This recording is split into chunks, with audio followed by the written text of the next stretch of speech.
સત્યની સાથે જનતાનો અવાજ।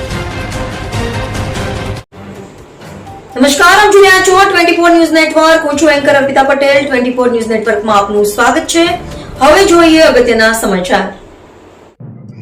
બાકોરમાં પ્રાથમિક શાળાથી ભવ્ય તિરંગા યાત્રા, દેશભક્તિના નારાથી ગુંજ્યું ગામ।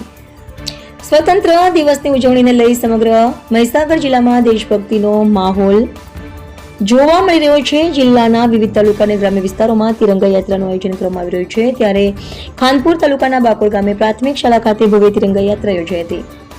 બાકોરની પ્રાથમિક શાળાથી હાઈસ્કૂલ ચોકડી સુધી યોજાયેલી તિરંગા યાત્રામાં શાળાના વિદ્યાર્થીઓ, શિક્ષકો, વાલીઓ, સ્થાનિક આગેવાનો તેમજ ગ્રામજનોએ ઉત્સાહપૂર્વક ભાગ લીધો હતો। વિદ્યાર્થીઓ હાથમાં રાષ્ટ્રધ્વજ લઈને દેશભક્તિના નારા લગાવતા યાત્રામાં જોડાયા હતા, જેના કારણે સમગ્ર માર્ગ પર દેશપ્રેમ અને રાષ્ટ્રભક્તિનો માહોલ છવાઈ ગયો હતો। તિરંગા યાત્રામાં ખાનપુર મામલતદાર, પોલીસ વિભાગના અધિકારીઓ તથા કર્મચારીઓ અને વિવિધ આગેવાનો પણ જોડાયા હતા।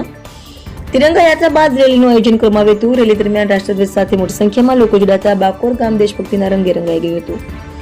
શાળાના વિદ્યાર્થીઓમાં રાષ્ટ્રપ્રેમ અને દેશની એકતા, અખંડિતતાના ભાવને વધુ મજબૂત બને તેવા ઉદ્દેશ્ય સાથે યોજાયેલી આ તિરંગા યાત્રાને સ્થાનિકો તરફથી પણ સારો પ્રતિસાદ મળ્યો હતો। સ્વતંત્રતા દિવસ પૂર્વે યોજાયેલી આ યાત્રાએ બાકોર ઉત્સાહ અને દેશભક્તિનું વાતાવરણ સર્જ્યું હતું। રિપોર્ટર અવિરાજ સિંહ સોલંકી।